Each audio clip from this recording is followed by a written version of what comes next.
Hey guys, it's Jen. I'm a test prep tutor, and today I'm coming to you with a highly requested video on how to read SAT passages. Recently, I made a video on how to analyze SAT reading questions and how to spot some of the bad answer choices. I'm going to link that video right up here so you can check that out. But today we're going back to the basics. I'm actually going to show you how to read these passages to increase your comprehension and your retention. I'm also going to teach you one of the most important skills you can possibly develop, and that is the ability to summarize a passage succinctly and accurately. This is going to be an action-packed video with lots of good information, so I highly encourage you to stay tuned for the entire thing. Before we get started, I just want to remind you to subscribe to my channel and hit that notification bell so you'll be notified of all of our new content. If at any point in the video you like what you're hearing, do give the video a like. It really helps me out. Alright guys, let's get into it. Today I'm going to be sharing with you 3 strategies that's going to help you no matter what type of passage you're reading. Tip number 1, I want you to get really excited and interested about what you're reading. It's going to sound a little silly what I'm about to advise you to do, but I promise you it works. So there are a couple of ways you can make yourself a little more interested. First, you can quietly say to yourself, oh wow, this is really cool. I wonder what the author has to say about this. Or you can ask yourself a guiding question like, oh, this is really weird. I wonder why this is happening. And you can even try to draw some loose connection with your own life between the main topic and something you may know. If you can make yourself a little bit more interested in what you're reading, that's going to help increase your focus, your comprehension, and your retention of the information you're reading. This way you're not spending a lot of extra time rereading the material and hunting for elusive details because you'll have a better understanding the first time around. Tip number 2, this is really a requirement. I need you guys to all read the opening blurb. The opening blurb of a passage is that chunk of text that appears before the first line of the core text. And this is crucial. Now, sometimes, right, the opening passage, the opening blurb doesn't give you a lot of information, but worst case, you just spent a couple of extra seconds reading them. But oftentimes that opening has critical information that can both save you time and points when you get to the questions. So sometimes, the opening blurb will help you set the stage or provide some details that you're going to need later on. And whenever a student skips this, they might miss questions. So to illustrate to you just how important the opening blurb is, I actually want to show you a couple of them. So here's an example of an opening blurb. Let's read it together. This passage is adapted from Thor Hansen Feathers. Scientists have long debated how the ancestors of birds evolved the ability to fly. The ground-up theory assumes they were fleet-footed ground dwellers that captured prey by leaping and flapping their upper limbs. The tree-down theory assumes they were tree climbers that leapt and glided among branches. Alright, so there's actually a lot going on here. So let's start from the top. The first thing you'll notice here is this phrase, scientists have long debated how the ancestors of birds evolved the ability to fly. This really sets the stage because it tells us what we are about to read is the study of the evolution of flight in birds. Okay, so that will help frame your mind when you begin reading. The other thing that's really important here is it introduces us to 2 theories. It also defines them. That's the ground-up theory and then the tree-down theory. Now, today we are not getting into the passage itself or the questions, but I will tell you these 2 theories do not show up a lot in the passage itself, but it does show up in the questions. So when a student skips this blurb, they have a higher chance of missing the questions because they're going to have a hard time finding this information in the passage. Let's look at another one. Okay, once again, let's read it. Passage 1 is adapted from Talleyrand, originally published in 1791. Passage 2 is adapted from Mary Wollstonecraft, A Vindication of the Rights of a Woman. Originally published in 1792, Talleyrand was a French diplomat. The report was a plan for national education. Wollstonecraft, a British novelist and political writer, wrote Vindication in response to Talleyrand.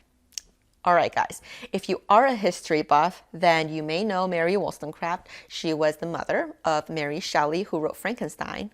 But Wollstonecraft herself was an author, she was a philosopher, and she was an advocate of women's rights. Okay, but let's say you didn't know that. You're still okay because look at the title. The title is A Vindication of the Rights of Women. Vindication means in defense of, so just based on the title alone, you can make an educated guess that this passage is going to be very pro women's rights.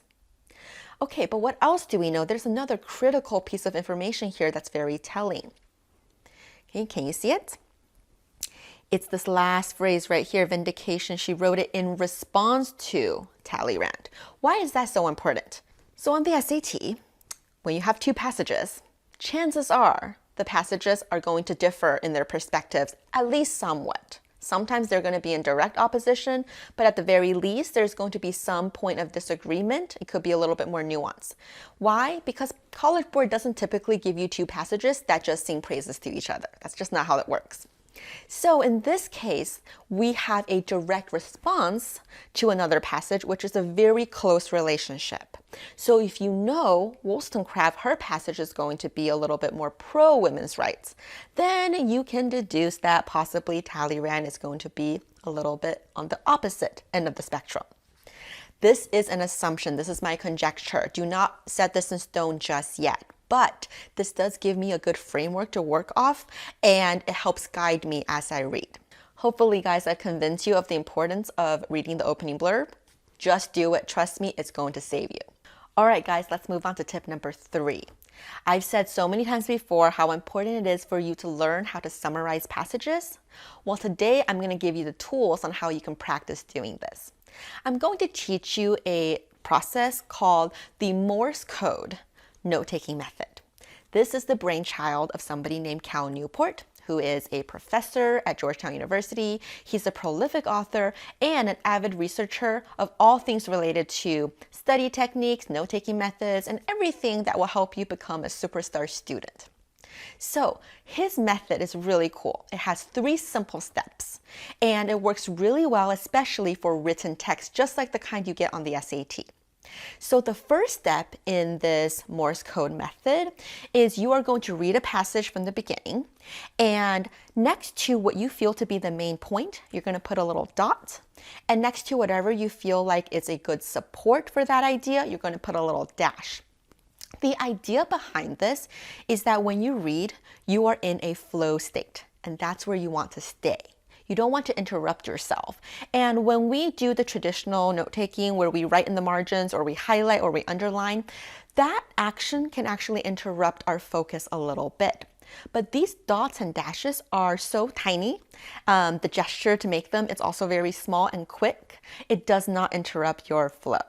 So at the end of this exercise, you should end up with a page of dots and dashes. Okay, and then we're going to move on to step 2. Step 2 is what he calls the processing phase. This is where you now revisit all of the dots and dashes that you put on the page, and you decide, are these still important?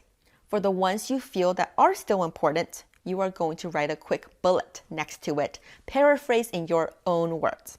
The key here he really emphasizes is you want to go as quickly as you can. Do not worry about formatting. Don't worry about even the wording or the spelling. If you make typos, that is okay. The idea is to write down your thoughts as quickly as you can, as concisely as possible. Now we're going to move on to step number 3. This is called the condensing phase, and this is the most critical step. Do not skip it. This is where you take your bulleted list, all of the bullets that you paraphrase, and you are going to consolidate it down to one sentence that answers this question. What is the author's main idea or the question raised, and what is the conclusion? Okay, you're going to consolidate everything into this one summary sentence that captures the essence of the entire passage, and that is the important skill. All right, so that is a rundown of how this process works, but it wouldn't be very fair for me to just leave you on your own. I am now going to walk you through an example of a passage and how I use this technique to get an effective summary sentence. All right, so here is a passage I pulled from a real SAT exam. This is part of a passage comparison. This is just the first passage, but this technique works no matter what you're reading. So for the purpose of demonstration, I'm just going to take you through this one. I'm going to encourage you to pause the video at this point and read this passage for yourself and just go through the dot dash method, right? The first step of the equation. You're going to put dots next to what you feel is the main point and dashes next to what you think is a good support. Once you're done with that, come back and meet me and we'll talk about the next step. All right, I hope you had a chance to read for yourself and dot and dash as you saw fit. Here is mine. I already went through this exercise and I put down what I believe the main idea and the support to be. Yours does not have to match mine. Okay, this is not the answer key. This is just my perception of it. The important step is what we're going to do next. So I am now going to go through each of my dots and write a bullet summary of what is happening here. So my first dot I put next to this sentence: to encourage rainfall, scientists use cloud seeding, a weather modification process designed to increase precipitation amounts by dispersing chemicals into the clouds.